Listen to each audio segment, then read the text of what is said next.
sincérité des frères et des sœurs. T'as des gens, ils font semblant. La communauté afro, pour eux, c'est un marchepied pour se donner de l'importance, mais ils en ont rien à faire. Ouais, ça c'est vrai. Il y en a, ils font semblant, mais quand t'es dans les coulisses, t'es dégoûté du nombre de frères et des sœurs qui font semblant. Eux, en fait, ce qu'ils veulent, c'est juste exister.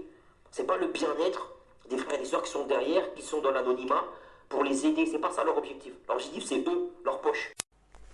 Africains, africaines, afrodescendants, afrodescendantes, bonjour, j'espère que vous allez bien, j'espère que vous avez le soleil dans la tête, j'espère que vous surfez sur les vagues dans votre tête, hein, même si vous n'êtes pas en vacances, mais j'espère que vous surfez sur les vagues, que vous êtes heureux. Nous continuons avec notre thème de prédilection, cette catégorie d'afrodescendants qui finalement nous font des sourires, écoutent nos musiques, ils s'habillent comme nous, ils cuisinent nos plats, mais en fait ils en pensent pas moins. Ils en pensent pas moins. Comme je l'ai déjà expliqué dans tous ces audios, nous ne sommes pas là pour nous diviser. Mais malheureusement, nous avons une catégorie d'afrodescendants qui sont profondément anti-race noire et ils se cachent parmi nous, ils ont un double visage. Il faut que nous en parlions. C'est un trouble mental qui a été souligné par Frantz Fanon dans le livre Peau noire et masque blanc et aussi par d'autres. Hein. Je parle de Frantz Fanon parce que ce livre m'a particulièrement intéressé. Mais vous avez beaucoup d'autres auteurs qui le disent, hein, même contemporains. Hein. Vous avez Juliette Smeralda, une sociologue qui en parle, mais vous avez Aberlinda Lopez, recherchez leurs vidéos sur l'internet, vous allez voir, hein, vous avez une chaîne qui s'appelle Black Spirit, ils en parlent, et bien d'autres, Marcus Garvey à son époque, on a parlé, Thomas Sankara, Nkrumah, enfin bon, je veux dire, je suis pas j'invente rien, simplement je pense que j'ai créé cette chaîne parce que j'ai envie qu'on en parle beaucoup plus, qu'on suive les traces de ces personnes, et surtout que qu'on se penche sur notre psychologie. Je vais vous passer les propos de Claude Iciard qui met en avant cette catégorie d'afrodescendants. Alors, je ne suis pas d'accord avec tout ce qu'il dit dans l'audio, mais je vous mets ça. Alors, il est sur TikTok, hein, c'est Claude Iciard officiel, il me semble, sa chaîne, il me semble. Donc, allez voir, allez voir ce qu'il dit. Mais je vous ai mis l'entièreté de la vidéo qui est assez courte. Hein.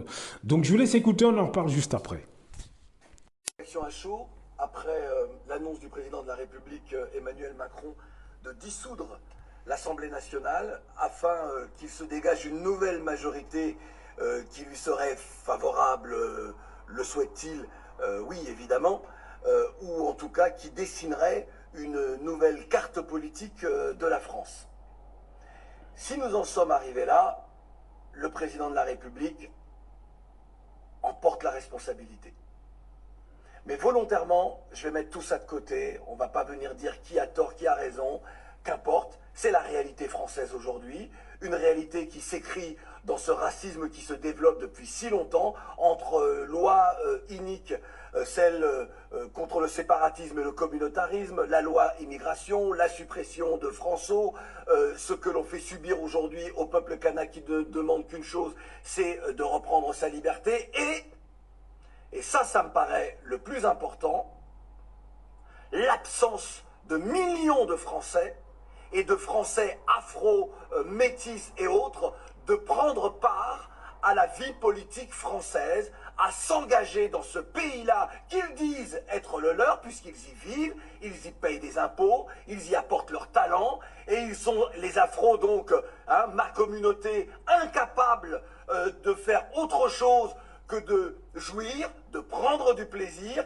incapable de se dire il est temps d'entrer dans cette bataille-là, dans cette bataille politique, de prendre notre place pour que nos enfants vivent mieux ici. Moi, c'est à eux que je pense ce soir. Parce que vous êtes responsable de l'extrême droite qui passe son temps à glaner des victoires comme ça, jour après jour dans ce pays-là. Pourquoi? Je pourrais évoquer celles et ceux qui se comportent mal.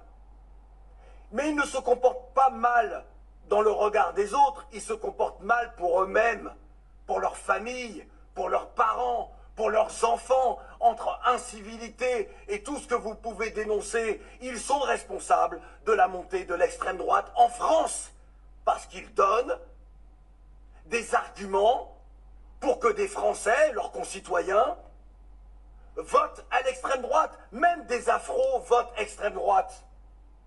Aux Antilles, à La Réunion, à Mayotte, en Guyane et en France hexagonale, des gens votent à l'extrême droite. Ils sont afros parce qu'ils en ont marre de comportements de d'autres afros. C'est hallucinant. Hallucinant. Et puis donc, vous qui êtes incapables d'entrer dans cette vie politique, si ce pays, en réalité, vous ne voulez plus y vivre, il faut partir. Non mais je vous le dis comme ça, il y a des millions de gens, de Français afro, qui n'ont pas d'autre terre de repli que cette terre-là.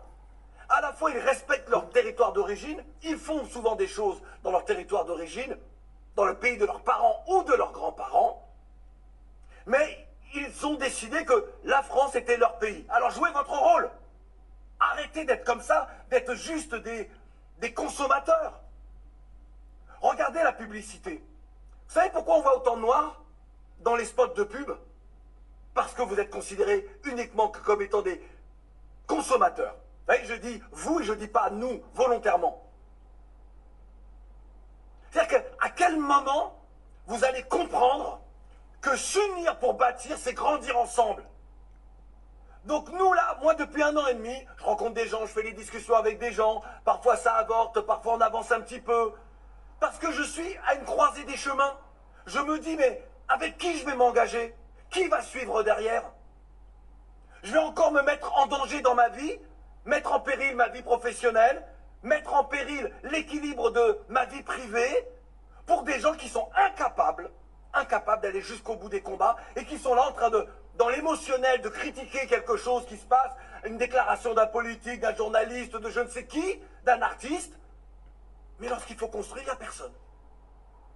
Il n'y a personne. Vous êtes français, vous avez une carte d'électeur, vous payez des impôts, mais vous êtes incapable de partir au combat. Mon projet, c'est de vous réunir. Qu'importe que les gens disent que c'est un parti, un mouvement communautaire, on s'en fout. Vous êtes français ou pas? La couleur de la peau, on s'en fout. On y va, on va au combat.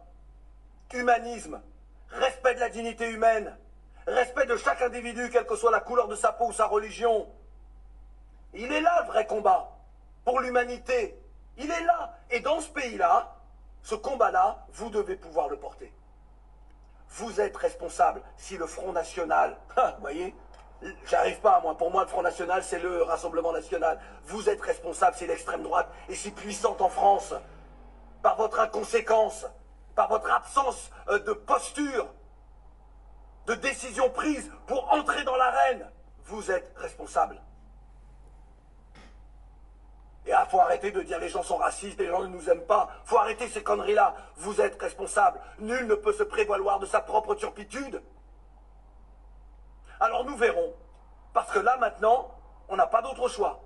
Le président Macron, ce qu'il fait, il ne veut pas être celui qui, en 2027, aura permis à l'extrême droite d'arriver au pouvoir. Donc il fait quelque chose de très simple. Il dissout l'Assemblée nationale afin de dégager une nouvelle majorité, mais il prouvera dans les livres d'histoire qu'il s'est opposé à la montée de l'extrême droite, alors qu'il est responsable. En partie, en tout cas.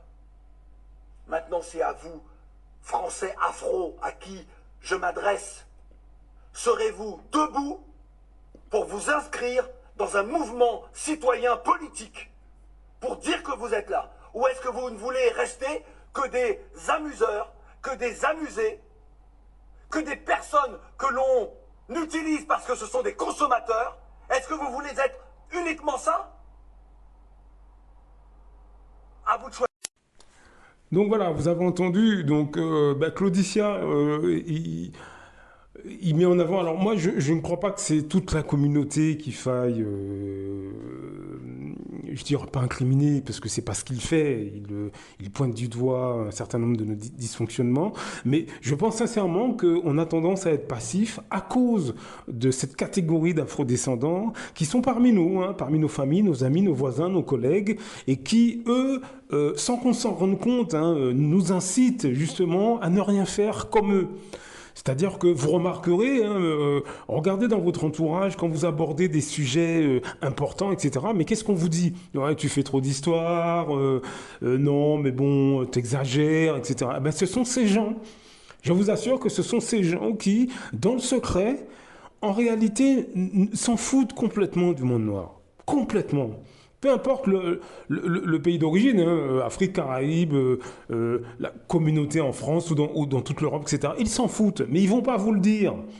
Donc ce qu'ils font, c'est que ben, ils vous, avec des petites phrases toutes faites, ils vous disent ouais mais non, mais bon. En fait, l'objectif c'est que l'ensemble du monde noir ne fasse rien. Comme ça, eux mènent leur petite vie. Eux sont anti-race noire, négrophobes, hein, comme je l'ai dit.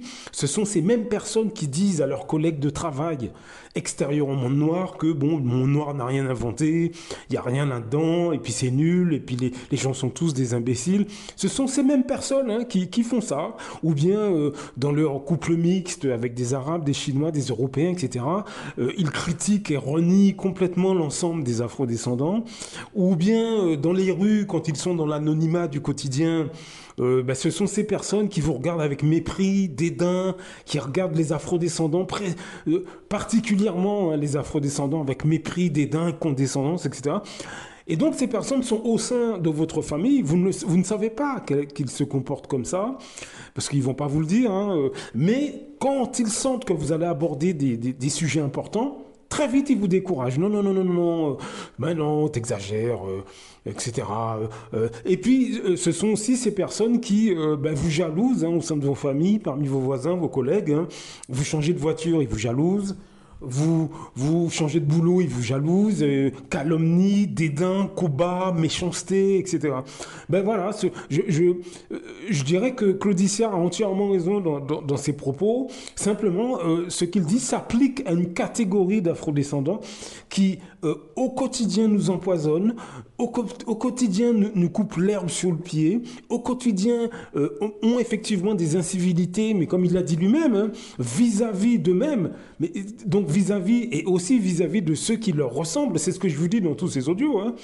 C'est ce que je vous dis. Hein. Et donc, ce sont ces personnes qu'on doit pointer du doigt. On doit faire un travail intérieur. On doit faire un travail d'introspection. Voilà. Blaf. À très bientôt.